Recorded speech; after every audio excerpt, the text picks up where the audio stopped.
What if the only thing more terrifying than working in a haunted coffee shop was the rulebook itself? Every creak, every flicker of the lights was amplified by contradictory orders that promised safety but delivered only dread. Join me as I recount the night where the official guidelines were a ghost story all their own, making me wonder if I'd survive until sunrise. The desperation of a drained bank account can make you ignore a lot of red flags. That's the only reason I found myself standing in front of the Daily Grind at 9:45 p.m. on a Tuesday, staring up at a sign that swung violently in a wind that didn't seem to exist at street level. The coffee shop was a staple of the old district in this foggy stretch of the California coast, housed in a Victorian-era building that had survived earthquakes, fires, and changing trends, yet somehow still looked like it was holding its breath. The wood was dark, stained by a century of sea salt and roasted beans, and the large bay window looked less like an invitation and more like a watching eye. I needed the money. That was the mantra I repeated as I pushed open the heavy oak door, the brass bell above it chiming with a sound that was less of a welcome and more of a warning. The interior smelled intensely of rich espresso and something else. Something dusty and sweet, like dried flowers left in an attic too long. "You're late," a voice snapped from behind the counter. I checked my watch. "I'm 5 minutes early. Late is anything after sunset, kid? Shadows get long fast in here." The man wiping the counter didn't look up. This was Arthur, the manager. He was a wiry man, vibrating with a nervous energy that suggested he'd consumed every drop of caffeine the shop had to offer. His eyes were darting around the room, checking corners that were perfectly empty, his hand scrubbing a spot on the mahogany that was already spotless. "I'm Leo," I said, stepping fully inside. "For the night shift?" Arthur finally looked at me. He looked exhausted, the kind of deep bone weariness that sleep doesn't fix. "Leo, right. The night shift. You have good cardio? You scare easy? I need to pay rent, Arthur." "I don't have the luxury of being scared. Rent," he muttered, letting out a sharp, humorless laugh. "Right, Brent. That's how they get you. Come on, behind the counter. Don't step on the third floorboard by the gate. It squeaks, and she hates the squeak." I paused. "She." "The building," Arthur corrected too quickly, his eyes snapping to the tin ceiling. "The acoustics. Old buildings have personalities. Now, apron on. Let's go. I need to be out of here by 10:15. Not 10:16. 10:15. The training was a blur, a chaotic mixture of standard barista work and utter lunacy. He showed me how to tamp the espresso grounds with trembling hands, explaining the pressure settings on the gleaming Italian machine, only to seamlessly pivot into instructions that sounded like an exorcism ritual. "Grinder set to fine, water temp at 200 degrees. Arthur said rapid fire. "And listen to me closely, Leo. This isn't a suggestion. Never, ever let the steam wand hiss for more than 4 seconds. If it hisses for 5, you vent the boiler immediately and apologize." "Apologize to who?" I asked, half smiling, thinking this was some sort of hazing ritual for the new guy. Arthur stopped moving. He leaned over the counter, his face inches from mine. The smell of stale coffee on his breath was overpowering. "To the room, Leo. You say, 'I'm sorry for the noise,' and you mean it. You don't want to know what happens if you're rude." The smile died on my face. There was no humor in his eyes, only a frantic, pleading intensity. He wasn't messing with me. He was terrified. "Okay," I said slowly. "Apologize to the room." "Got it. Good. Now the register is touch screen, pretty standard. Tips are yours. But if you find any coins dated 1933, put them in the jar labeled donations under the sink. Do not put them in your pocket. Do not put them in the till, under the sink." He moved to the back office, motioning for me to follow. The office was a cramped closet of a room, walled in by shelves of inventory and a heavy steel safe. On the desk sat a thick, leather-bound binder. It looked ancient, the edges fraying, the cover stained with rings of coffee from decades past. "The Bible?" Arthur said, tapping it with a reverence that made my skin crawl. This is everything. The opening procedures, the closing procedures, the recipes. But the first 3 pages, those are the rules. Capital R. He flipped the book open. The handwriting changed halfway down the first page, shifting from neat cursive to frantic, jagged scrawls, as if different authors had added to it over the years in varying states of panic. "I've got to go," Arthur said, checking his watch. It was 10:10 p.m. He looked like he was about to bolt. "Read the rules. Follow them exactly. Do not improvise. Do not try to be a hero. This place creates a unique ecosystem. The rules keep the balance." "Wait," I called out as he grabbed his coat. "You're leaving me alone? On my first night? Budget cuts?" He lied. I could tell it was a lie because he wouldn't meet my eyes. "You're the night watchman and the barista. It's usually quiet. Just read the book, Leo. Especially rule number 3. And the door rules. God, don't forget the door rules." And with that, he was gone. The bell chimed, the heavy door slammed, and I was left standing in the sudden, suffocating silence of the daily grind. I looked around. The shop seemed larger now that I was alone. The shadows stretched from the furniture like dark fingers, and the hum of the refrigerator sounded aggressively loud. I laughed, nervously, trying to break the tension. "Just an old coffee shop," I whispered. "Just a eccentric boss." I looked down at the binder. The leather felt cold to the touch. I pulled up a stool and began to read. The house rules. 1. The espresso machine must remain on, but if the pressure gauge drops to 0, hide in the pantry until you hear the grinder run by itself. 2. Music must be played at all times. Jazz is preferred. If the track skips, change the genre immediately. 3. Always keep the front door slightly ajar to allow for air circulation. Never, under any circumstances, lock the front door before 3 a.m. I frowned. It was 45 degrees outside and foggy. Keep the door ajar? That was a security nightmare, not to mention a waste of heating. I skipped down a few lines. 4. Never leave the back door unlocked for more than 30 seconds. If you are taking out the trash, count out loud. If you reach 25, drop the bag and run back inside. I stared at the page. Rule number 3 and rule number 4 were a logical mess. Keep the front door open, inviting anyone or anything in, but treat the back door like a containment breach in a biohazard lab? It didn't make sense. If safety was the goal, both doors should be locked tight. Crazy old Arthur, I muttered. I stood up and walked to the front door. The wind was picking up, whistling through the crack Arthur had left. It was freezing. I grabbed the deadbolt and twisted it, satisfyingly locking the heavy door. "Sorry, Artie. I'm not freezing to death for your superstitions." I turned back to the counter to start wiping down the espresso machine. Click. The sound was loud in the empty shop. It came from behind me. I froze, the rag in my hand hovering over the steam wand. Slowly, I turned around. The front door deadbolt was vertical, unlocked.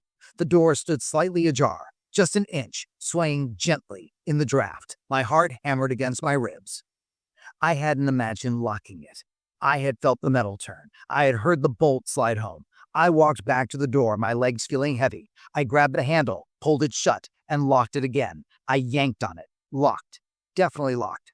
I backed away, keeping my eyes on the brass fixture. Old locks, I reasoned aloud, my voice sounding thin. Spring mechanism is probably shot. I hadn't taken 3 steps when the sound echoed through the room again. Click.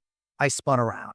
The lock was undone. The door creaked open an inch, bringing with it a gust of cold, briny air that smelled distinctively of wet seaweed and something sweeter. Almonds?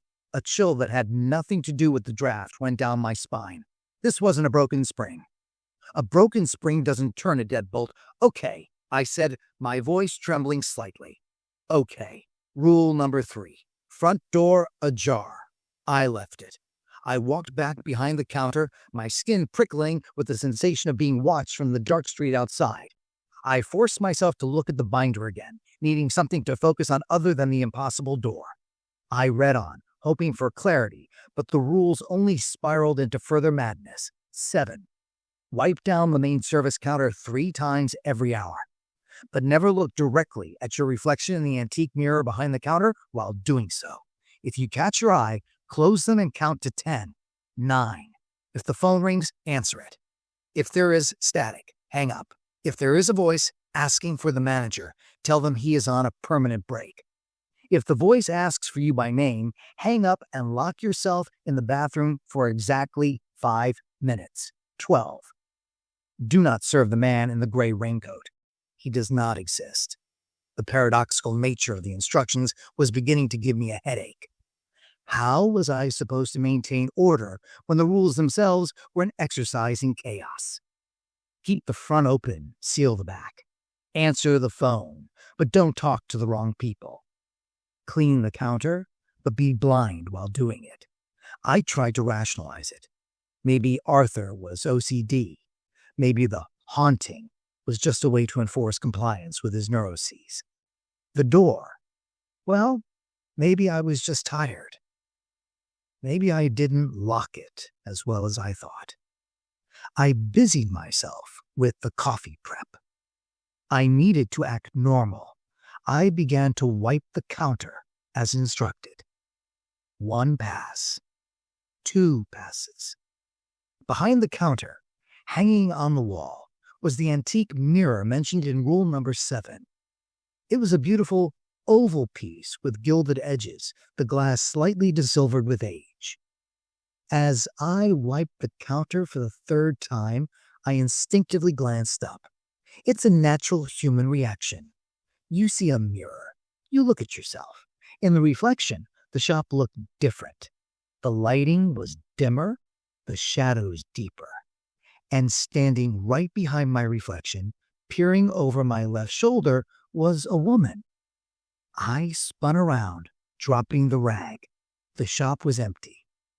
My heart was racing now, a cold sweat breaking out on my forehead. I looked back at the mirror. Just my own pale, terrified face staring back.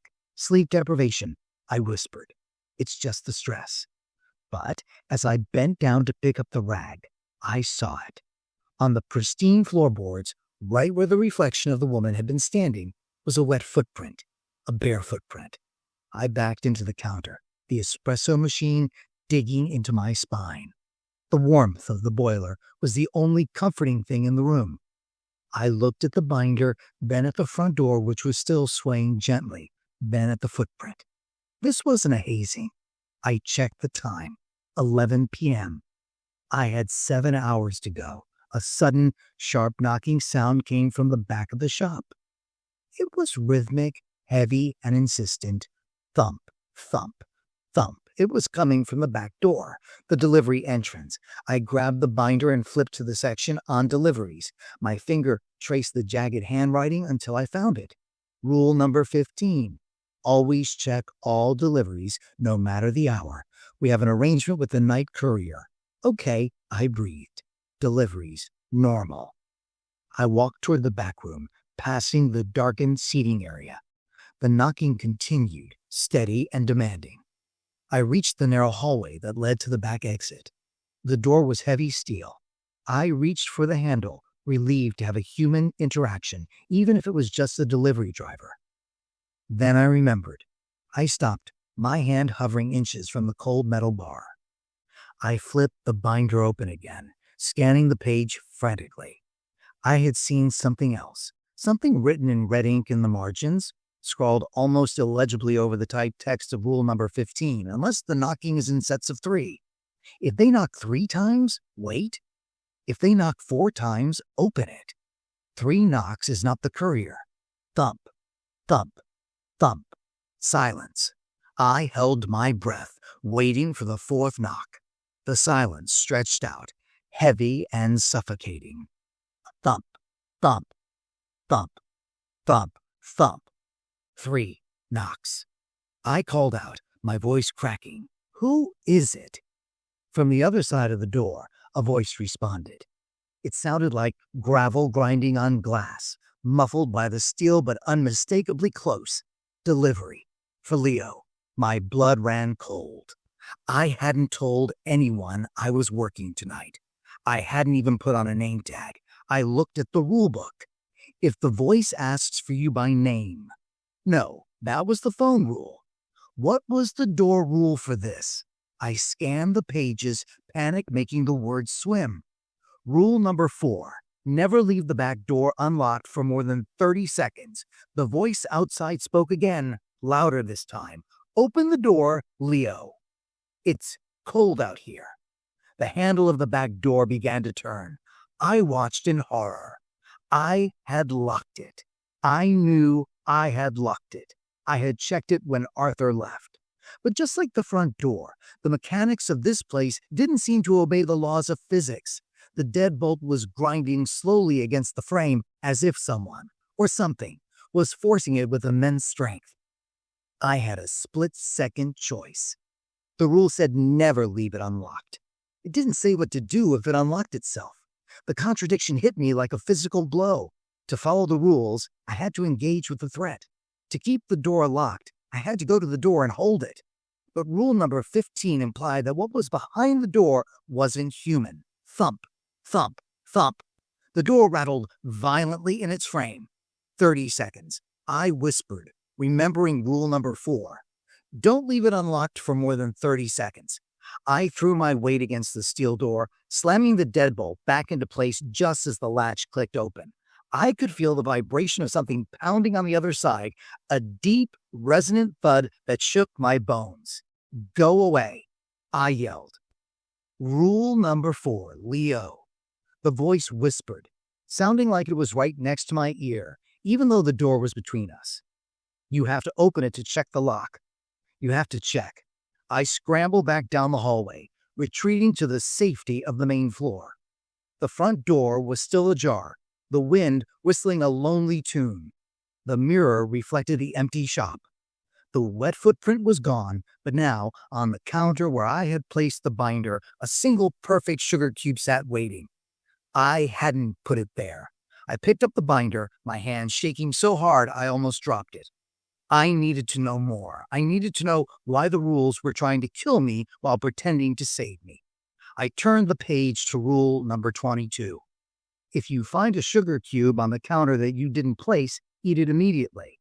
It offers temporary protection against the whispers. If you do not eat it within 1 minute, the whispers will start. I looked at the sugar cube. It looked normal, white, crystalline, innocent, but the faint smell of almonds was back, stronger than before. I hesitated. Eat a mysterious object that appeared out of thin air. It was insane. It went against every survival instinct I had. But then a sound began to drift from the corners of the room. A low, sibilant hissing like 100 snakes sliding over dry leaves. Leo, Leo, look at us. Leo. The whispers were starting.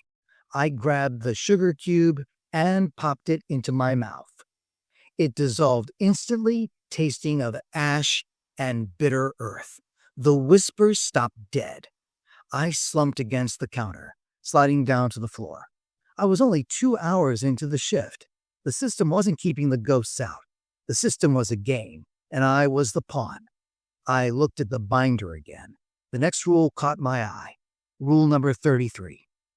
If the antique music box in the basement starts playing Twinkle, Twinkle Little Star, you must play the Muffin Man song on your phone immediately and loudly, no matter what.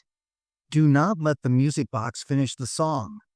I stared at the words. It was ridiculous. It was childish.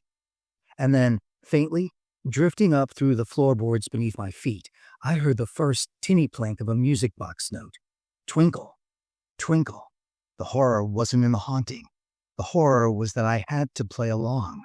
I pulled out my phone, my fingers fumbling to unlock the screen, realizing with a sinking dread that the battery was at 4%.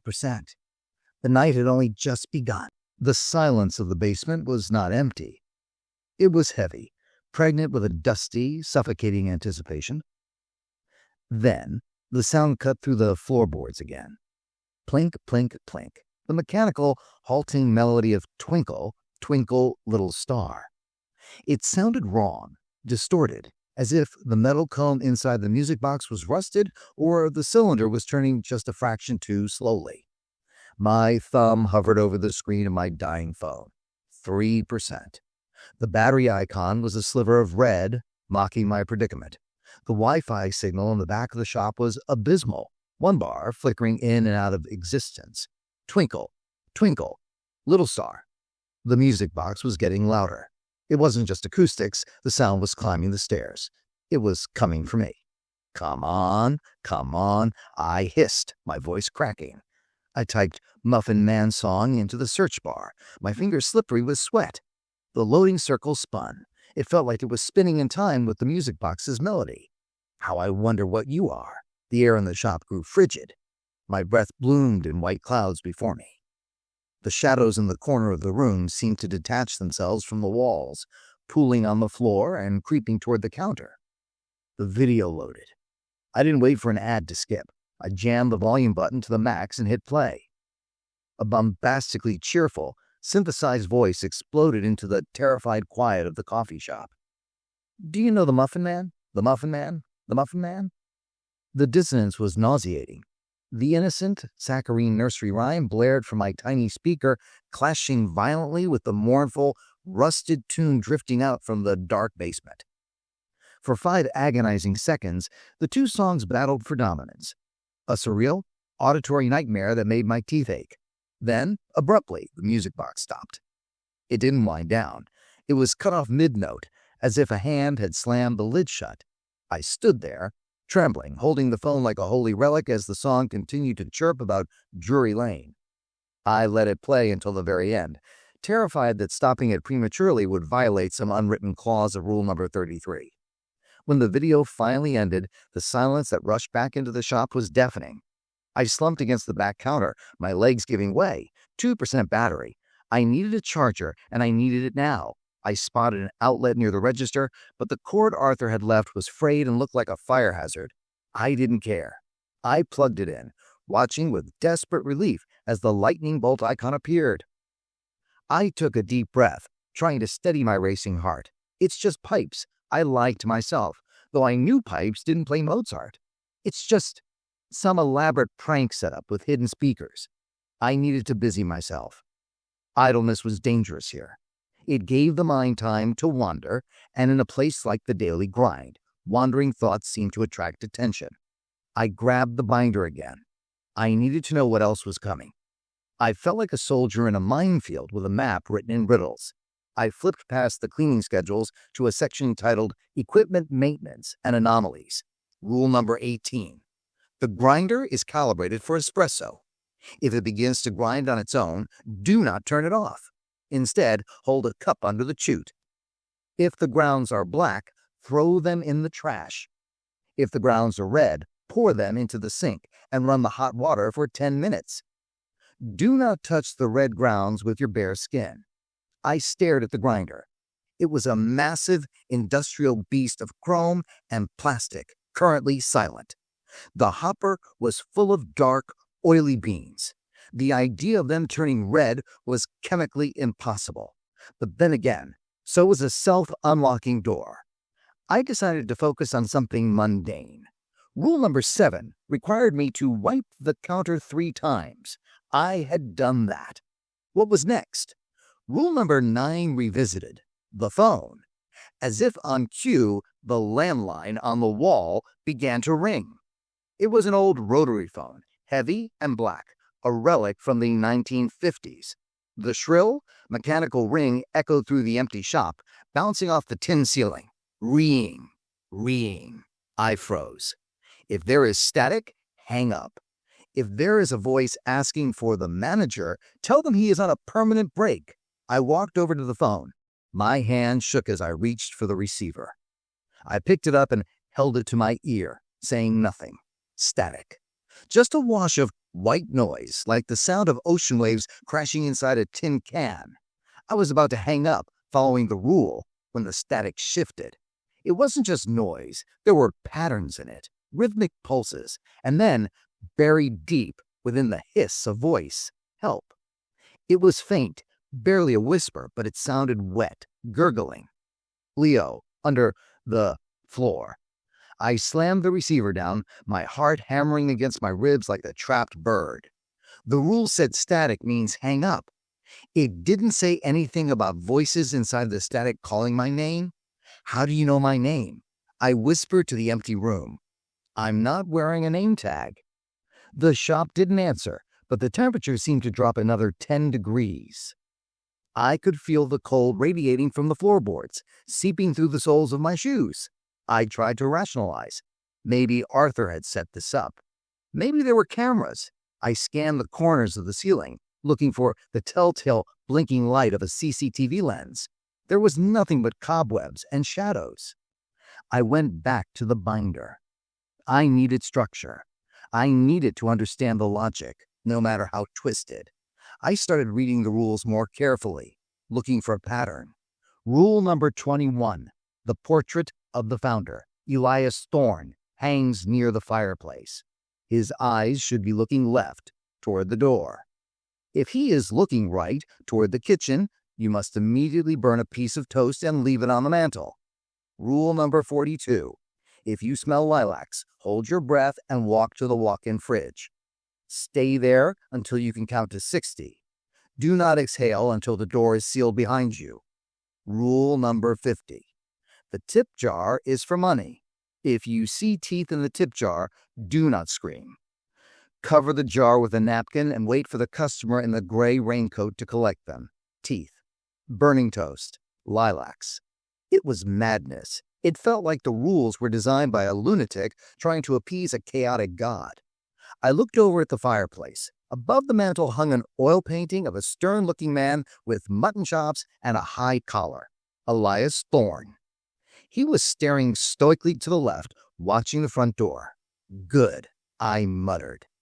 At least you're behaving, Elias. I turned away to check the coffee level in the urns. When I looked back, not 10 seconds later, Elias was looking right. I blinked hard. I rubbed my eyes. The painted eyes were unmistakably fixed on the kitchen door. And worse, the expression had shifted. The stern lip was now curled into a subtle, cruel sneer. Toast, I said, my voice high and tight. Burn toast. Okay. I scrambled to the small kitchenette behind the counter. We had a toaster for bagels. I grabbed a slice of bread, stale sourdough, and shoved it into the slot.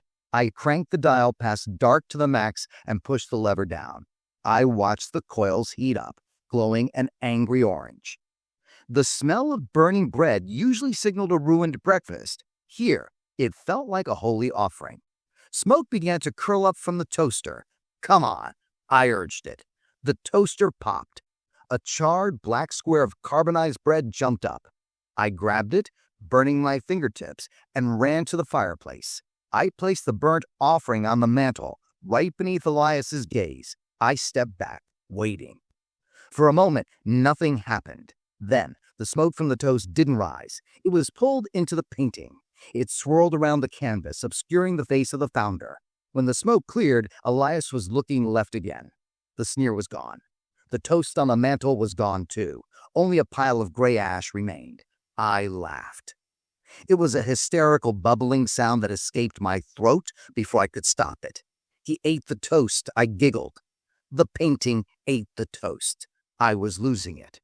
I knew I was. But amidst the hysteria, a cold clarity was forming. These weren't hallucinations. Hallucinations don't leave ash. Hallucinations don't leave wet footprints. This was a system, a mechanism. The daily grind wasn't just haunted. It was a machine. The rules were the operating manual. And I was the technician frantically pulling levers and pushing buttons to keep the engine from exploding. But why? Why keep the machine running? Why not just burn the place down? The answer came in the form of a sudden, violent hiss from the espresso machine. As I spun around. Steam was billowing from the steam wand, filling the space behind the counter with a hot, white fog. Rule number 1, the espresso machine must remain on, but if the pressure gauge drops to 0, hide in the pantry until you hear the grinder run by itself. I looked at the gauge on the front of the machine. The needle, usually steady at 9 bars, was plummeting. 5 bars. 3 bars, 1 bar, 0. The machine went silent. The lights in the shop flickered and dimmed, turning the room into a cavern of shifting shadows. I didn't hesitate. I vaulted over a crate of oat milk and dove into the pantry, pulling the louvered door shut behind me. The pantry was tiny, smelling of dried pasta and chocolate syrup. I huddled in the dark, peering through the slats of the door. The shop was pitch black now, save for the streetlights filtering through the front window. The window I was supposed to keep the door ajar for. From the darkness of the main floor, I heard a sound. Clip, clop, clip, clop. It sounded like hard-soled shoes on wood. Heavy, deliberate. Someone was walking across the floor. I held my breath, clamping my hand over my mouth. I was the only one in the building. I had locked the back door. The front door was complicated, but I would have heard the bell. The footsteps stopped right in front of the counter. Through the slats, I could see a silhouette. It was tall, wearing a long coat, a gray coat. Rule number 12, do not serve the man in the gray raincoat. He does not exist. He stood there, motionless. I couldn't see a face, just the suggestion of a hat and the collar of the coat turned up. He wasn't looking at the menu. He was looking at the espresso machine. Then, he turned his head slowly. He was looking right at the pantry door. My heart stopped. I squeezed my eyes shut, praying to whatever gods watched over baristas that he couldn't see me in the dark. A moment passed, an eternity. Then, a loud, mechanical whir shattered the silence. The grinder. It roared to life, the motor screaming as it ground beans that weren't there. The sound was abrasive, violent. I opened my eyes. The man in the gray raincoat was gone. The grinder continued to run for exactly 10 seconds, then cut off. The lights flickered back on to full brightness. The pressure gauge on the espresso machine slowly began to climb back up. I waited another full minute before kicking the pantry door open and tumbling out. I was drenched in sweat. I walked to the grinder. I remembered rule number 18. If the grinder runs on its own, check the grounds. I pulled the catch cup out from under the chute. It was filled with fresh grounds. They weren't brown. They were a deep, vibrant crimson. Red grounds. They glistened under the fluorescent lights, wet and pulpy. The smell hit me instantly. Not coffee, but copper. Metallic and raw. Don't touch with bare skin, I recited, my voice trembling. I carried the cup to the sink with shaking hands. I dumped the red sludge into the drain and twisted the hot water tap as far as it would go. The water turned pink as it washed the substance away, swirling down into the dark pipes of the building. I stood there, watching the water run, gripping the edge of the sink until my knuckles turned white. I was trapped. I couldn't leave. If I left, who would burn the toast? Who would play the muffin man? Who would check the grounds? The rules imply that these rituals were holding something back. If I walked out that front door, would the something follow me? Or worse, would it be unleashed on the town? I looked at the clock. 1:15 a.m. I had survived the music box, the door, the painting, and the man in the gray raincoat. But the night was young. I needed to understand the source. I needed to know why Arthur was so terrified and why he hadn't just quit years ago. I walked over to the manager's desk, ignoring the binder for a moment, and opened the bottom drawer. It was stuffed with loose papers, invoices, receipts, napkins with scribbles on them.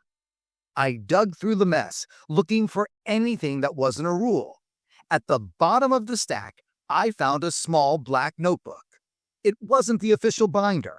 It looked personal. I opened it. The handwriting was Arthur's. October 12th. The rules are changing. They're getting more specific. It used to be just the door. Now it wants food. November 4th. I saw him today. The gray man. He spoke to me. He said the coffee tastes like sorrow. I think he's feeding on us. December 1st. I can't quit. I tried to leave early last night. The car wouldn't start. The fog had faces in it. We are the keepers. If we stop the rituals, the walls come down. I flipped to the last entry, dated yesterday. New hire coming tomorrow. Leo. He looks desperate. Good. Desperation tastes better to them. I just need him to last one night. If he survives the 3:33 a.m. spike, the contract resets. I'm sorry, Leo. I'm so sorry. The book fell from my hands. The contract resets? I whispered. I wasn't an employee. I was a sacrifice, or at least a lightning rod. Arthur hadn't hired me to work. He hired me to take the brunt of the haunting so he could have a break. But there was something else, the 3:33 a.m. spike. I looked at the clock. 1:30 a.m. I had 2 hours before whatever the spike was. I grabbed the main binder again. I flipped frantically through the pages, looking for anything related to 3:33 a.m. There was nothing. No rule number 333. No mention of the time other than the sugar cube rule. Wait, rule number 22. Place a sugar cube at 3:33 a.m. I reread the rule I had seen earlier. Rule number 22. Place a single sugar cube on the counter at 3:33 a.m. It creates an unsettling calm. That was it. Just a sugar cube. Arthur's journal made it sound like an apocalypse. The contract resets. I sensed a contradiction. A trap. Suddenly, the front door slammed shut. Hard. The bell jangled violently, then fell silent. I spun around. The door, which was supposed to be ajar, was closed tight. I ran to it. I grabbed the handle. Locked. I fumbled with the deadbolt. It wouldn't turn. It was jammed. Rule number 3. Always keep the front door slightly ajar. I was breaking the rule, but I wasn't the one who closed it. Open. I grunted, throwing my shoulder against the wood. It was like hitting a solid wall of stone. From the back of the shop, the darkness seemed to thicken. The shadows weren't just absences of light anymore, they were physical. They were rising from the floor like black tar. And in the center of the room, near the tables, a figure began to materialize. Not the gray man. This was something else, something made of the static I had heard on the phone. A humanoid shape, flickering in and out of reality, buzzing with the sound of a billion angry hornets. It was standing between me and the counter, between me and the binder, between me and the sugar cubes. I was locked in, and I wasn't alone. The static thing took a step forward. The air around it crackled. Leo, the static buzzed, vibrating my teeth. You broke? Rule 3? I backed up against the locked door, the cold wood biting into my back. I didn't close it. I yelled. You did. The result is the same. The figure raised a hand. It wasn't a hand. It was a cluster of jagged, shifting pixels that looked like sharp glass. I needed a weapon. I needed a rule. But the binder was on the counter behind the monster. Then I remembered my pocket. I had shoved a handful of receipts in there earlier when I was organizing the till. Maybe there was a pen? A box cutter? My hand brushed against something cold and metal. A coin. I pulled it out. It was a silver quarter. I squinted at it in the dim light. 1933. Arthur's voice echoed in my head. If you find any coins dated 1933, put them in the jar labeled donations under the sink. Do not put them in your pocket. I had put it in my pocket. I had broken another rule without even knowing it.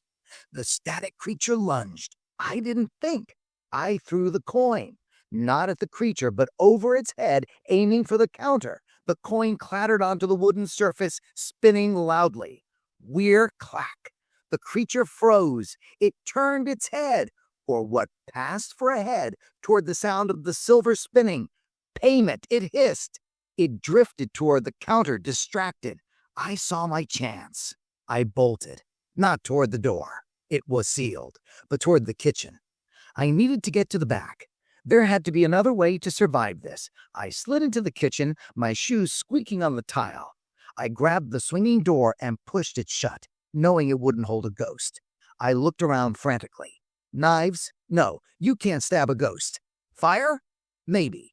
Then I saw it. The freezer. Rule number 42. If you smell lilacs, Walk-in fridge, count to 60. I didn't smell lilacs, but the air was suddenly thick with the scent of ozone and rotting flowers. The kitchen door swung open. The static creature was there. I yanked the heavy handle of the walk-in freezer. It opened with a suction-breaking thwump. I dove inside into the biting cold and slammed the door shut. I was in total darkness. The fan hummed above me. I was shivering, surrounded by crates of milk and whipped cream. I started to count. 1, 2, 3. Outside the heavy insulated door, the buzzing sound intensified. It slammed against the metal. Boom! 4, 5. Boom! The door buckled inward slightly. I huddled among the milk crates, praying that Arthur's rulebook had a clause for static monsters caused by pocket change. As I counted to 15, I saw something glowing on the shelf next to the milk. It was a jar, a glass jar sealed with wax. Inside, floating in a murky liquid, was something white. I leaned closer, my breath fogging the air. It was an eyeball, a human eyeball. And it was looking at me. Etched into the glass of the jar was a note in that same jagged handwriting. In case of emergency, break glass. But know this, once he can see you, you can never leave. The pounding on the door stopped. The silence returned. I looked at the eyeball. I looked at the door. I was only halfway through the night. The eyeball in the jar didn't blink. It couldn't, lacking an eyelid. But the pupil constricted and dilated with a biological rhythm that defied its suspension in the murky formaldehyde. It tracked my movement as I shifted among the milk crates, a silent, unblinking witness to my terror. The inscription etched into the glass. Once he can see you, you can never leave, burned into my mind. I slowly lowered my hand. I wasn't going to break the glass. If the rules of this place were a trap, then this emergency measure felt like the jaws snapping shut. I finished counting to 60. My breath was a ragged cloud in the freezing air of the walk-in. The pounding on the door had ceased. The heavy, vibrating hum of the static creature was gone. I pushed the handle. The latch gave way with a wet sucking sound, and I stumbled out into the kitchen. It was empty. The fluorescent lights buzzed with a headache-inducing flicker, but the jagged, glitching monster was gone. I walked on trembling legs to the front counter. The silver 1933 quarter I had thrown was gone. The counter was bare, save for the faint, circular scratch where the coin had spun. Payment accepted. I whispered, wiping the cold sweat from my forehead. I checked the clock. 2:15 a.m. The silence in the shop was different now. Before, it had been the silence of an empty room. Now it felt like the silence of a held breath. The shop was waiting. Arthur's journal had mentioned the 3:33 a.m. spike, the contract resetting. I had just over an hour to figure out what that meant, and more importantly, how to survive it. I returned to the binder, flipping pages with a desperate intensity. The leather cover felt warmer now, like skin. I tried to ignore that sensation as I scanned for anything related to the basement or the sugar cubes. I found an addendum to rule number 22 scrawled in blue ink on the back of a napkin and stapled to the page. Note regarding rule number 22. If you have engaged in a transaction with the Static C rule number 50 regarding coins, the sugar on the main floor is considered spent. Do not use it. It will taste of ash and will not appease the silence. You must retrieve the reserve sugar from the basement. It is kept in the blue tin next to the boiler. Do not look at the boiler's pressure gauge. I groaned, the sound echoing in the empty shop. Of course. Of course it's in the basement.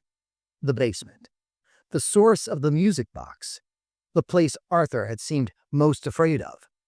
I grabbed a flashlight from under the counter. The beam was weak, casting a sickly yellow circle of light. I walked to the door behind the kitchen that led downstairs. It was narrow, the wood dark and warped. I opened it. The smell hit me instantly. Damp earth, coal dust, and that cloying, sweet scent of rotting lilacs. Rule number 42, I muttered. Smell of lilacs. Hold breath.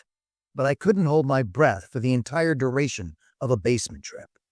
I had to hope the rules applied differently down here.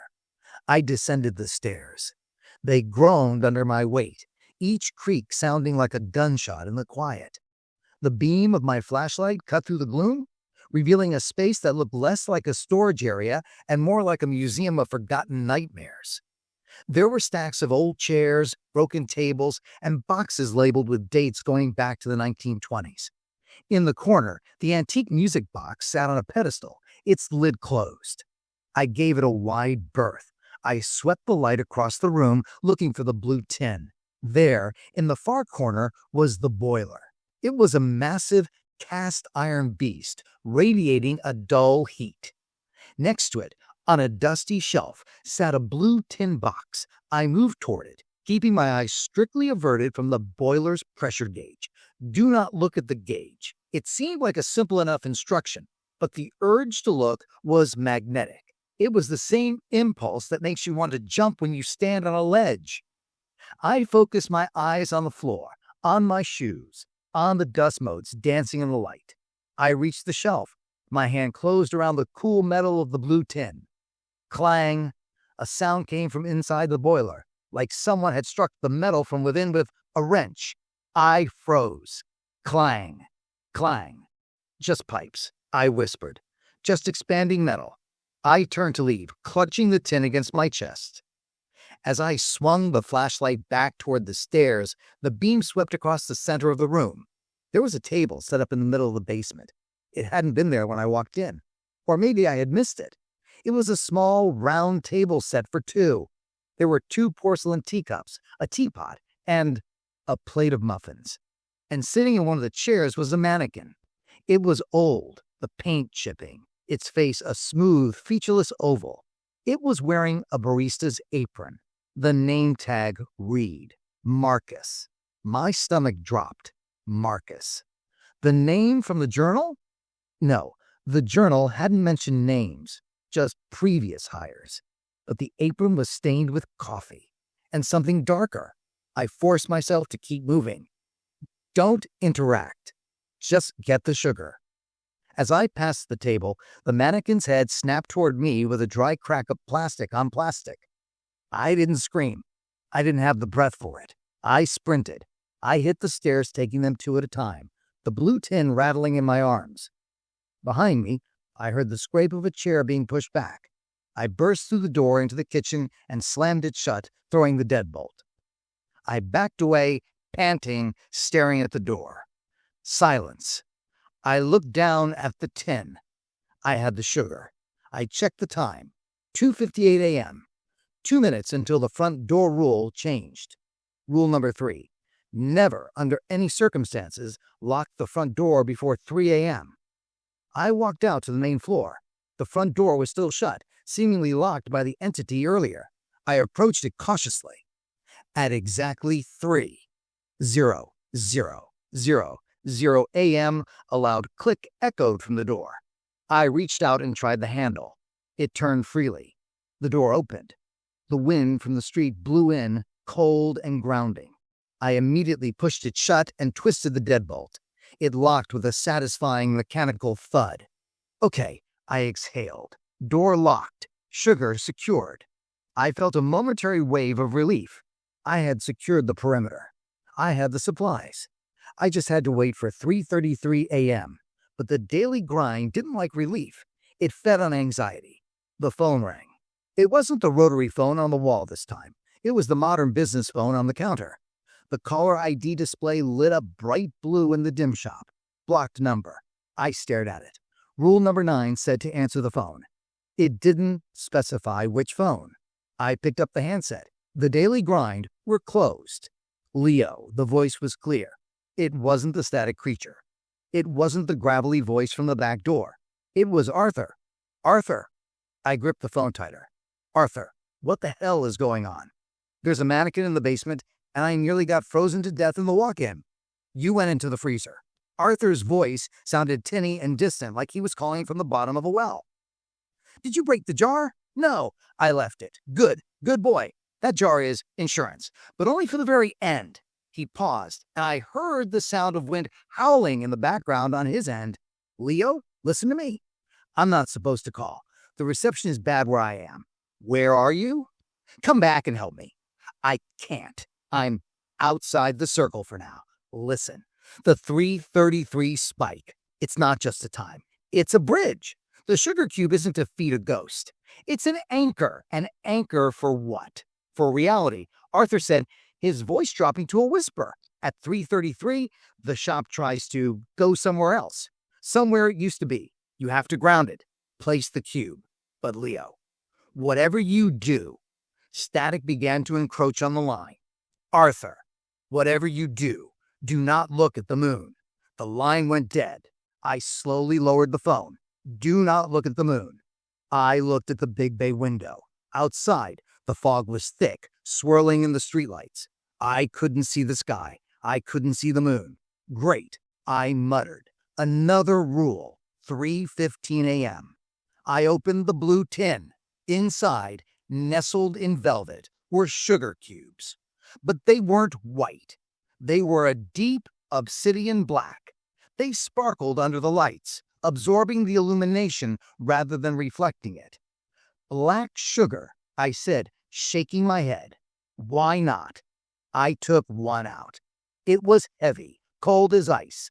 I paced the floor. The atmosphere was changing again. The air was becoming thick, viscous. It felt like walking underwater. The sounds of the refrigerator and the espresso machine were becoming muffled, distant. 3:30 a.m. 3 minutes. I stood by the counter, the black sugar cube in my hand. I stared at the spot on the counter where I was supposed to place it. Suddenly, the bell above the door chimed. I spun around. The door was locked. I had locked it myself. But standing on the doormat, inside the locked door, was a child. A little girl, maybe 7 years old, wearing a dress that looked like it was from the turn of the century. She was pale, almost translucent. She was holding a teddy bear that was missing an arm. She looked up at me with eyes that were entirely black. No whites, no irises, just voids. Mister, she said. Her voice didn't carry through the air. It echoed inside my skull. I backed up until I hit the counter. We're closed. I lost my daddy, she said. She took a step forward. Where her foot touched the floor, the wood turned gray and rotted instantly. I can't help you, I stammered. I glanced at the clock. 3:32 a.m. He's here, she whispered. He's in the walls. She raised a finger and pointed at the antique mirror behind me. I didn't want to look. Rule number 7. Never look directly at the reflection. But she was pointing with such insistence. I turned my head. In the mirror, the shop was different. It was on fire. The flames were silent, consuming the walls, the ceiling. And standing in the middle of the inferno, right where the little girl was standing in the real world, was a charred, skeletal figure. 3:33, the girl said. The digital clock on the register flipped. 3:33 a.m. The world lurched. It wasn't a figure of speech. The entire building physically jerked, like a train car jumping the tracks. The lights went out instantly. The hum of the fridge died. Total, absolute silence. No wind outside. No traffic. No breathing. I scrambled to place the black sugar cube on the counter. My hands were shaking so badly, I almost dropped it. I set it down. For a second, nothing happened. Then the sugar cube began to glow. It pulsed with a purple, ultraviolet light. The light expanded, washing over the counter, pushing back the darkness. But the darkness it revealed wasn't the coffee shop I knew. The walls were gone. I was standing on the counter, but the counter was floating in a void. Above me, there was no ceiling, just a vast purple sky filled with swirling nebulae. And there was a moon. A massive red bleeding moon staring down at me like a giant bloodshot eye. Do not look at the moon. Arthur's warning screamed in my head. I slammed my eyes shut. I threw my hands over my face. It's not real. It's not real. It's not real, I chanted. But the heat was intense, and I could hear something approaching. Something large, swimming through the void toward my tiny raft of a counter. Leo. The voice came from everywhere. It was the voice of the shop itself. You are doing so well. Leo, open your eyes. Look at the beauty. No, I yelled. I followed the rules. I placed the sugar. The sugar anchors the shop, the voice purred. But you're not the shop. You're free to float. I felt weightless. My feet were lifting off the floor. Gravity was failing. I grabbed the edge of the counter, my fingers digging into the wood. I was going to float away into that red sky. I was going to be consumed by that moon. The rules, I screamed. There has to be a rule. I kept my eyes shut, visualizing the binder. Was there a rule for gravity loss? For void travel? No. But there was a rule about the Muffin Man. A rule about music. Rule number 2. Music must be played at all times. The music had stopped when the power cut. The silence was the weapon. I couldn't use my phone. I needed my hands to hold on. So I started to sing. My voice was shaky, off-key, and terrified. Do you know the Muffin Man? The Muffin Man? The Muffin Man. I sang it into the void. I sang it to the red moon I refused to see. Do you know the Muffin Man, who lives on Drury Lane? Something massive brushed against my leg. It felt like wet velvet. I sang louder. I screamed the nursery rhyme, pouring every ounce of my fear into the lyrics. Yes, I know the Muffin Man. A sudden, violent crack sounded like thunder breaking directly overhead. Gravity slammed back into existence. I crashed to the floor, hitting my knees hard. The lights flickered and buzzed back to life. The hum of the refrigerator returned, a beautiful mechanical choir. I lay on the floor, gasping for air, my eyes still squeezed shut. Leo, a voice. A normal voice. I opened one eye. The shop was back. The walls were solid. The little girl was gone. The red moon was gone. Standing over me was a customer, an old man in a tracksuit looking down at me with mild concern. Are you okay, son? He asked. Door was unlocked. I just wanted a decaf. I scrambled backward, crab walking away from him until my back hit the cabinets. What time is it? I rasped. The old man checked his watch. 3:35. Bit early for a breakdown, isn't it? 3:35 a.m. The spike was over. I had survived. I stood up, dusting off my apron. I looked at the counter. The black sugar cube was gone. In its place was a small pile of white ash. I'm fine. I lied, my voice shaking. Just slipped. Decaf. Right. I went to the machine. As I pulled the shot, I looked at the old man. He seemed normal. He paid with a $5 bill. He took his coffee and left. I locked the door behind him. I was safe. For now. But as I turned back to the room, I saw something that made my blood freeze all over again. On the table where the old man had briefly leaned while waiting, there was a wet handprint. It wasn't water. It was a thick, black sludge. And next to it, written in that same black sludge, were words. Rule number 3 was a test. You failed. Now we play by my rules.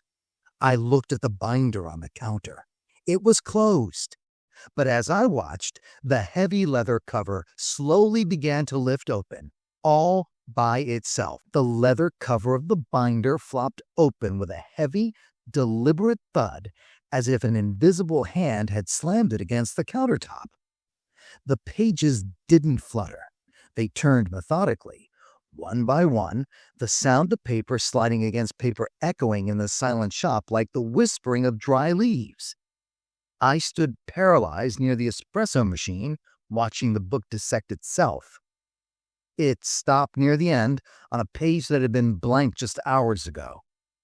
Ink began to bleed onto the paper. It wasn't the neat cursive of the original rules, nor the jagged scrawl of Arthur's panic. This script was elegant, sharp, and black as pitch. It formed words rapidly, sentences uncoiling like snakes. The game has changed. You have anchored the shop to this reality, Leo. But anchors can be dragged. New rule number 1. Ignore all previous rules regarding the doors. The doors are no longer barriers. They are mouths. Feed them, or they feed on you. I backed away until I hit the back counter. No, I whispered. No more rules. I quit. I'm done. I ripped off my apron and threw it on the floor. I didn't care about the money. I didn't care about Arthur or his haunted contract. I was walking out.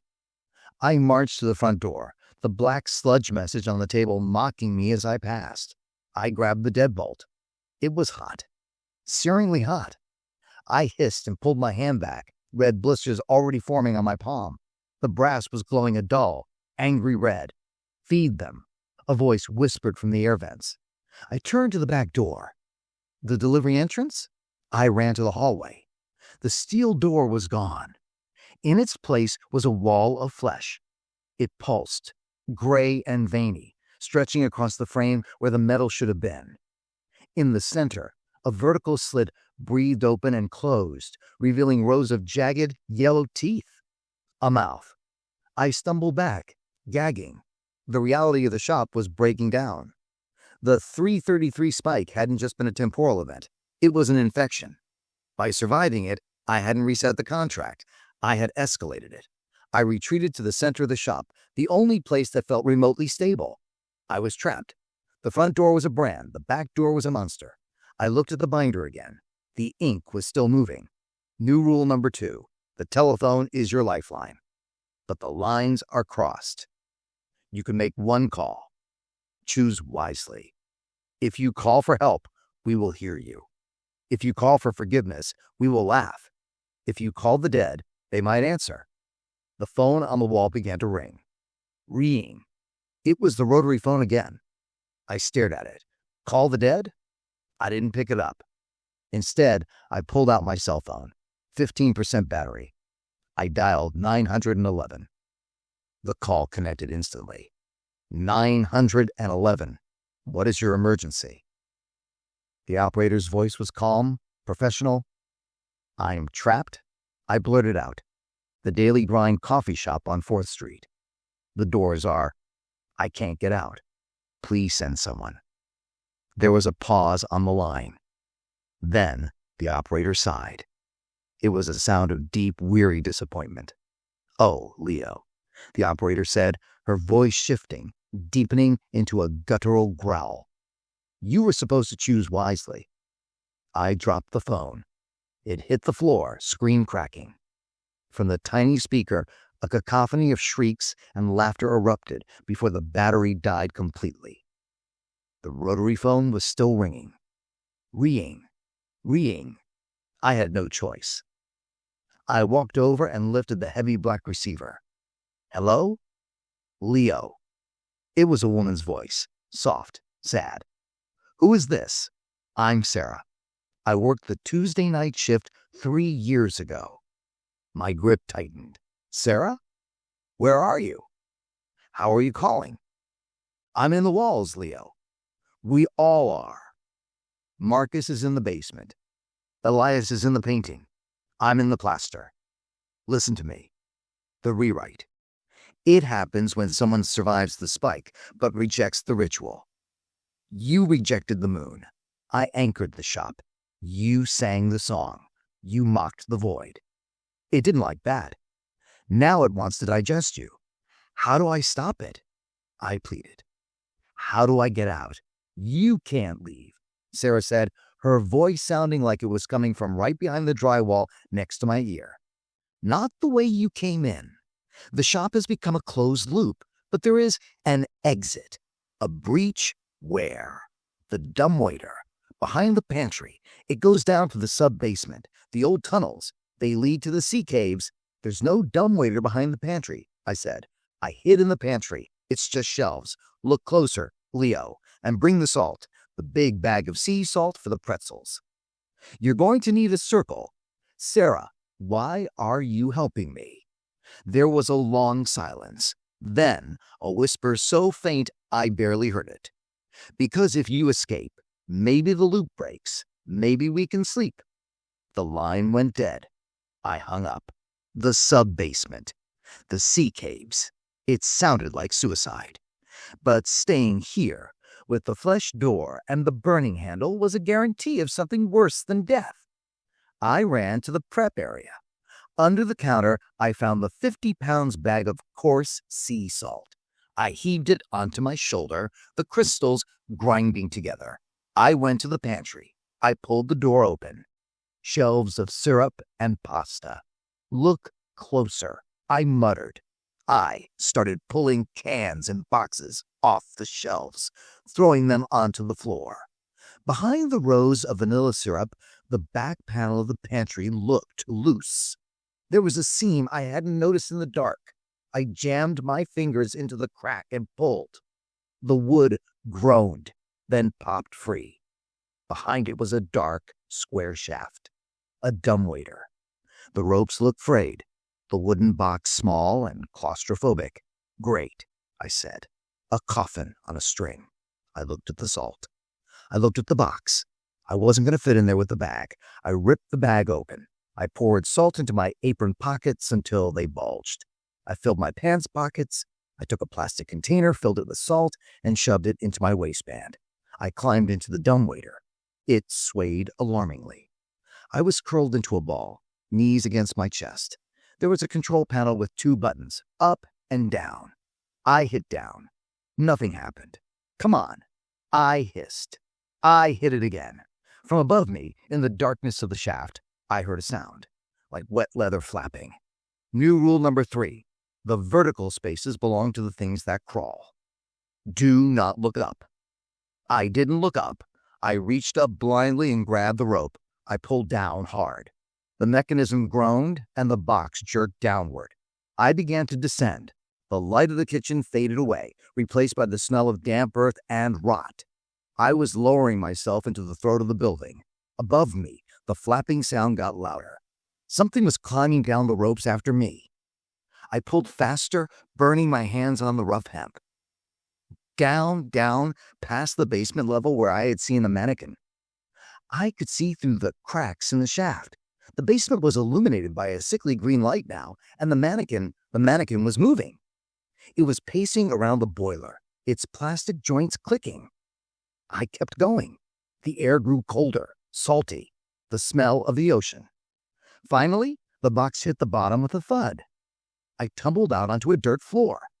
I was in a tunnel carved out of the bedrock. The walls were slick with moisture. I scrambled to my feet, fumbling for the salt.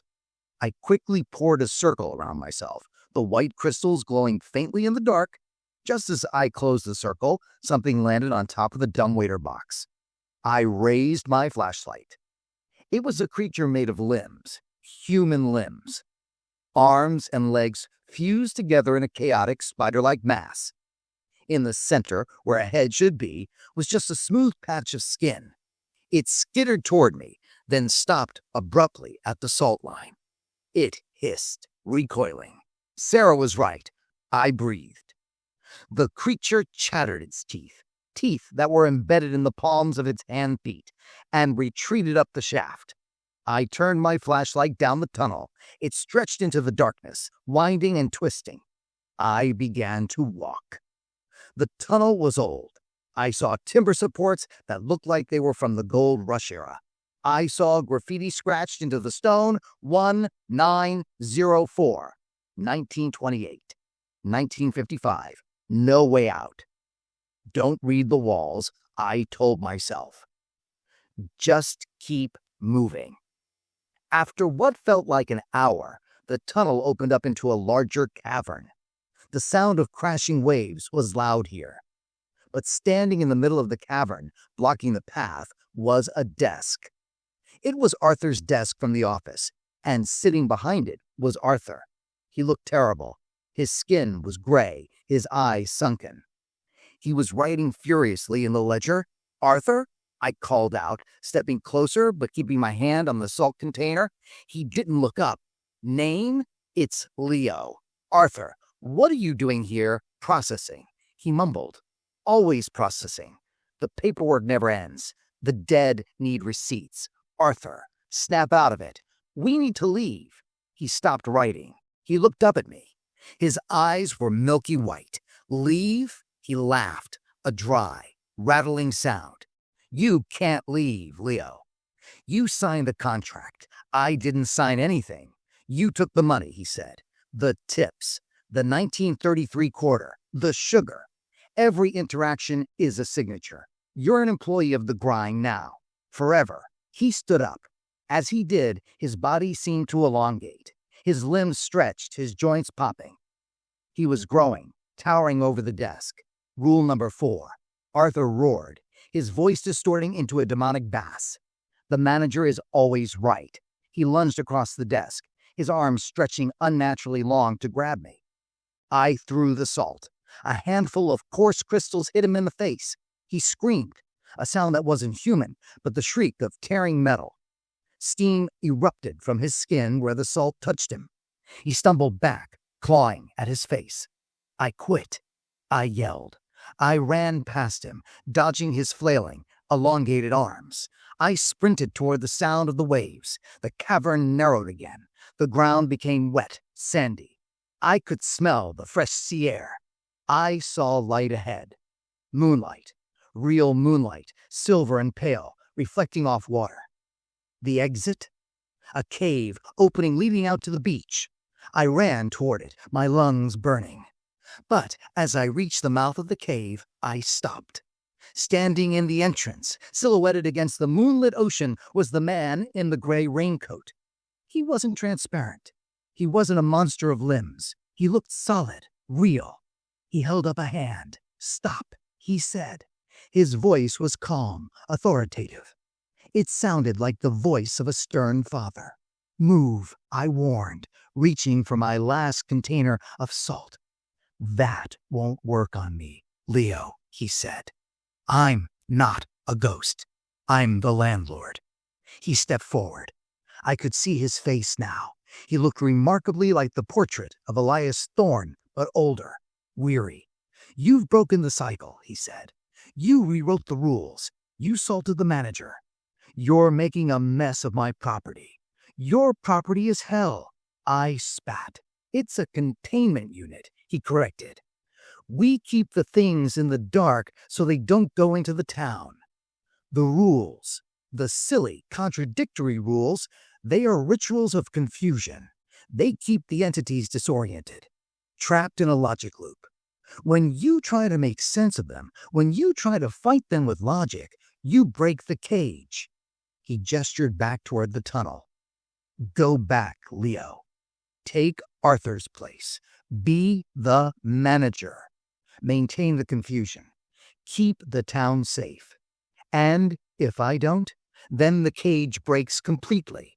And everything you saw tonight, the static, the hunger, the void, it all spills out into the streets, into the homes.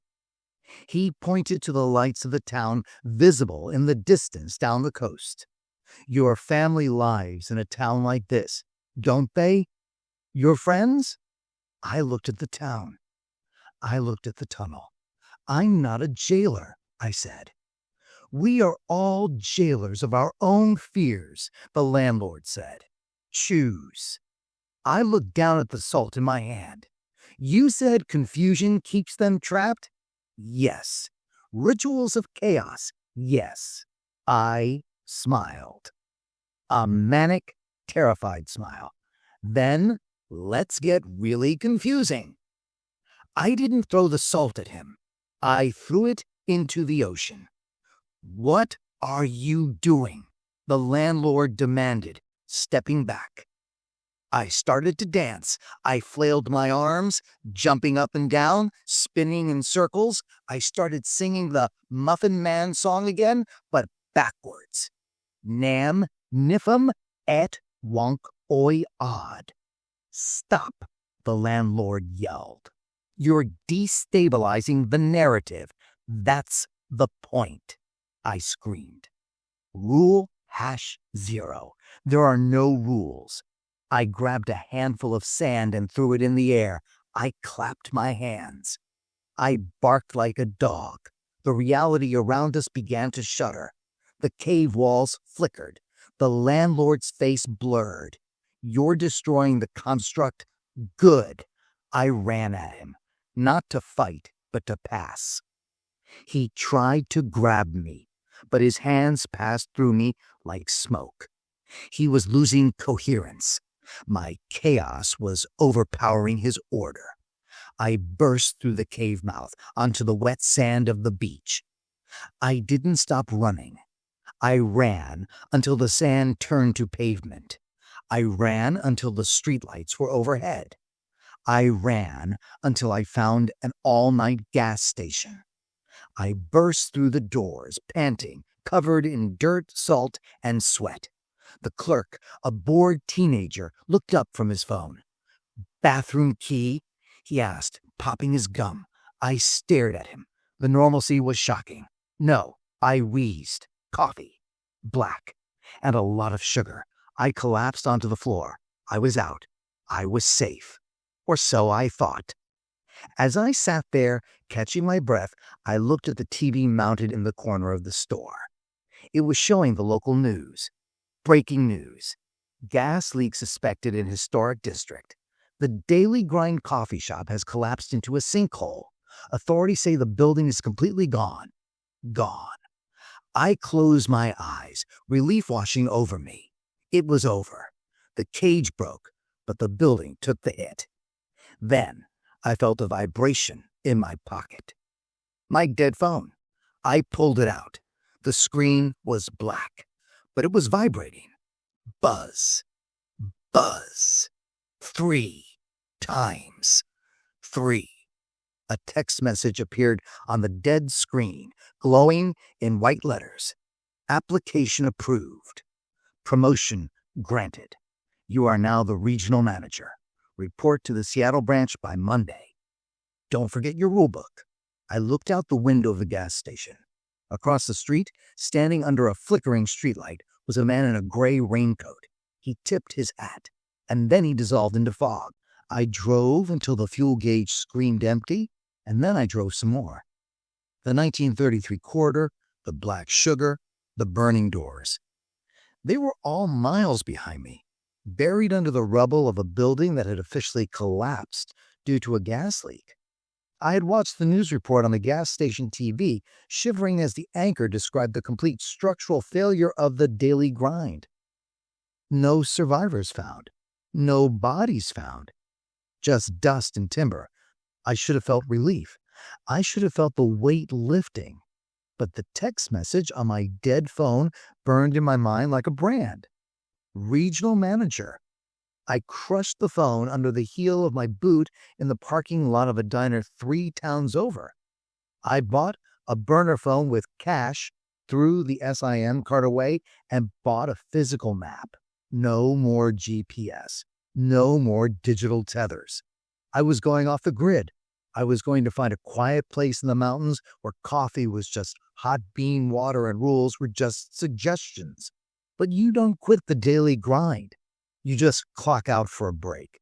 The first sign that the promotion wasn't optional came 3 nights later. I was staying in a cheap motel off the I-5, somewhere near the Oregon border.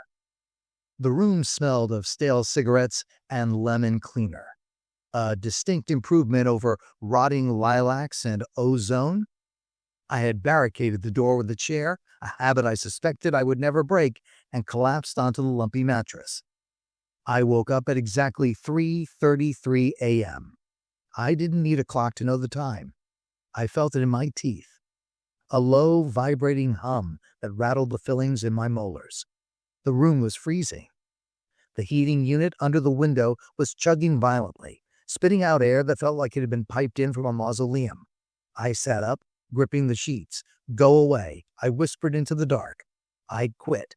The building is gone. Click. The bedside lamp turned on. I hadn't touched it. Sitting on the nightstand, next to the lamp, was a cup of coffee. It was steaming hot in a white ceramic mug that looked disturbingly familiar. I hadn't ordered room service. This motel didn't have room service. I reached for the cup, my hand trembling. I told myself to knock it over, to smash it. But the smell hit me. That rich, dark roast with the faint, metallic undertone of copper. It was the house blend. Under the mug was a folded piece of motel stationery. I pulled it out. The handwriting was mine. I didn't remember writing it, but I recognized the erratic slant of my own letters. Memo to regional manager. Current location unsecured. The containment field is weak here. The walls are thin. Rule number 1 for road travel. If the bathroom mirror fogs up, do not wipe it. The reflection is lagging behind reality by 5 seconds. You do not want to see what is standing behind you in the delay. I dropped the note. I looked at the bathroom door. It was slightly ajar. Steam was billowing out, even though I hadn't run the shower in hours. It followed me, I said, my voice sounding hollow in the cramped room. The haunting isn't in the building. It's in the contract. And I signed it by surviving. I scrambled out of bed, grabbing my bag. I needed to leave. I needed to keep moving. If I stayed still, the rules caught up. The logic of the shop was trying to overwrite the logic of the real world. I grabbed the doorknob. Locked. I fumbled with the deadbolt. Knock. Knock. 3 sharp raps on the other side of the door. I froze. Housekeeping? A muffled voice called out. It was 3:35 in the morning. Go away, I shouted. Fresh towels for the manager? The voice droned. It sounded like gravel grinding in a blender. It sounded like the thing from the delivery door. I backed away. The bathroom door was creaking open wider. The steam was thickening, swirling into shapes. I could see fingers. Long, translucent fingers of mist. Reaching for the doorframe. I was trapped between the door and the bathroom. The pincer movement. I looked at the coffee on the nightstand. The steam from the cup was forming words in the air. Drink me. It was a test, or a trap, or a weapon. I remembered the landlord's words in the sea cave. Confusion keeps them trapped. Rituals of chaos. I grabbed the coffee mug. I didn't drink it. I walked to the heating unit and poured the scalding liquid directly into the vents. S. The machine screamed. Not a mechanical whine, but a human scream of pain. Black smoke erupted from the vents, smelling of burnt hair. The knocking at the door stopped instantly. The steam in the bathroom sucked back into the drain with a wet slurp. I threw the door open and ran. I left the deposit. I left my toothbrush. I drove north, my hands white-knuckle tight on the steering wheel, watching the rearview mirror for a gray raincoat that never appeared. I made it to Seattle 2 days later. Why Seattle? Maybe because the text told me to go there. Maybe because it's the coffee capital of the world, the belly of the beast. Or maybe I was just following a script I couldn't read. I found a small apartment in a rainy district. I tried to live normally. I got a job at a bookstore. No food service, definitely no coffee. I thought I could hide in the stacks of paper, but the text messages kept coming. I bought new phones. They found me. I blocked the numbers. They bypassed the carrier. Weekly report overdue. Staffing shortage in Sector 4. The mouth in the wall is hungry. Leo. I started seeing the rules everywhere. I'd be walking down the street, and I'd see a sign for a crosswalk, walk. But in my head, I'd hear the addendum. Walk, but do not step on the white lines, for they are the bones of the earth. I'd go to the grocery store. Buy one, get one free. My mind would twist it. Buy one, give the other to the shadow in aisle 9, or the milk will turn to blood. I was losing my mind. The chaotic nature of the haunting was bleeding into my perception of reality. I was becoming the chaotic variable the landlord had warned me about. Then came the night of the rainstorm. It was a deluge, the kind that drowns the world in gray. I was sitting in my apartment, staring at the wall. I had covered the mirrors. I had unplugged the electronics. A letter slid under my door. It wasn't mailed. It was dry, despite the storm outside. The envelope was made of thick, creamy paper. The wax seal was red. The imprint was a coffee bean. I opened it. Inside was a single key and a deed. Property. 1408 Pike Place. Owner. Leo. Title. The Daily Grind Tao. I laughed. It was a jagged, broken sound. I'm not opening a shop. You can't make me. I went to the window to throw the key into the street. But when I looked out, I saw them. They were standing in the street, in the pouring rain. Dozens of them. The man in the gray raincoat was front and center. But behind him were others. The little girl with the black eyes. The mannequin named Marcus, now wearing a slicker. Arthur, looking elongated and pale, holding a clipboard. And things that had no names. Shapes of static, clusters of limbs, shadows that stood up on their own. They were all looking up at my window.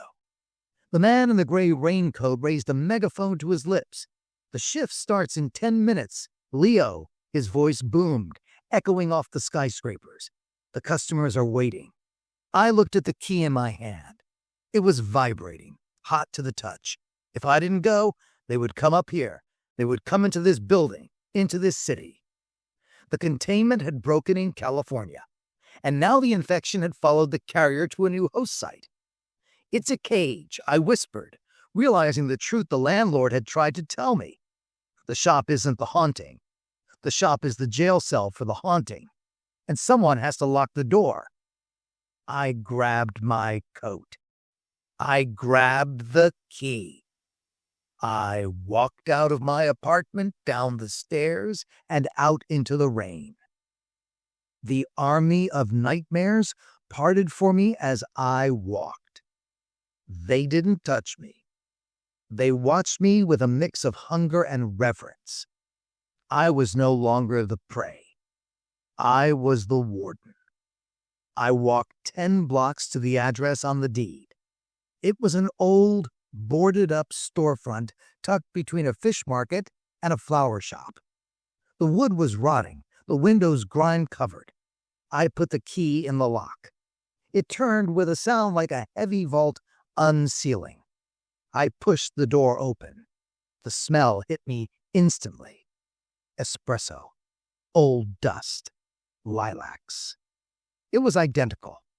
The layout, the counter, the tin ceiling, the antique mirror.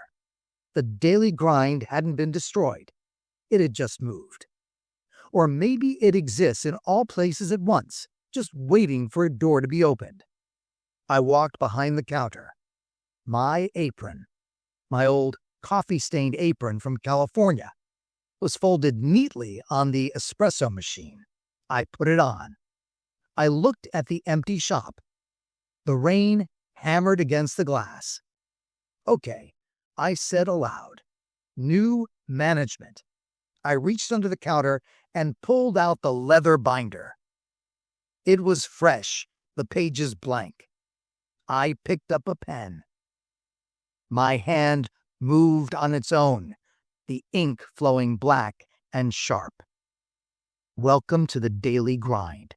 Seattle Branch. Head Manager. Leo. RULE number 1. There are no safe zones. If you are reading this, you are already part of the ecosystem. RULE number 2. The rain in Seattle is water. The rain outside this window is do not drink the tap water if the sky is green. RULE. Number 3. If you see the former manager, Arthur, trying to organize the sugar packets, ignore him. He is demoted. If he tries to speak to you, pour salt in his ear. I stopped writing. The bell above the door chimed. A young woman walked in. She looked soaked, tired, holding a wet umbrella. She looked exactly like I had looked on my first night. Desperate, broke, needing a job. "Hi," she said, shaking off her umbrella. I saw the help wanted sign in the window. The light was on. I looked at her. I felt a pang of pity, sharp and deep. But beneath the pity, I felt something else. A cold, detached calculation. I needed a buffer. I needed a night shift to feed the rules so I could work the day. "You're late," I said, channeling Arthur's voice, channeling the gray man's authority. I didn't know you were open," she stammered. "I'm Maya." "Maya." I nodded. "You scare easy, Maya." "I really need the money," she said. "Right. The money." I opened the binder. "You're hired. Put on an apron. Don't step on the loose tile by the door. It screams." She laughed nervously. "It screams? That's funny." "Yeah," I said, deadpan. Hilarious. Now, listen closely. This is a rule number 3 establishment. Do you know what that means? No. It means that logic is a luxury you can't afford. Here, take this. I handed her the binder. Read the first 3 pages. Memorize them. Your life depends on it. I have to go to the basement to feed the boiler? Feed the boiler? She asked. Coal? No. I said, walking toward the dark, narrow stairs that led down into the abyss. Not coal. I paused at the top of the stairs and looked back at her. She was reading the book, her brow furrowed in confusion. The shadows were already lengthening around her, curling toward her ankles. "One more thing, Maya," I said. She looked up.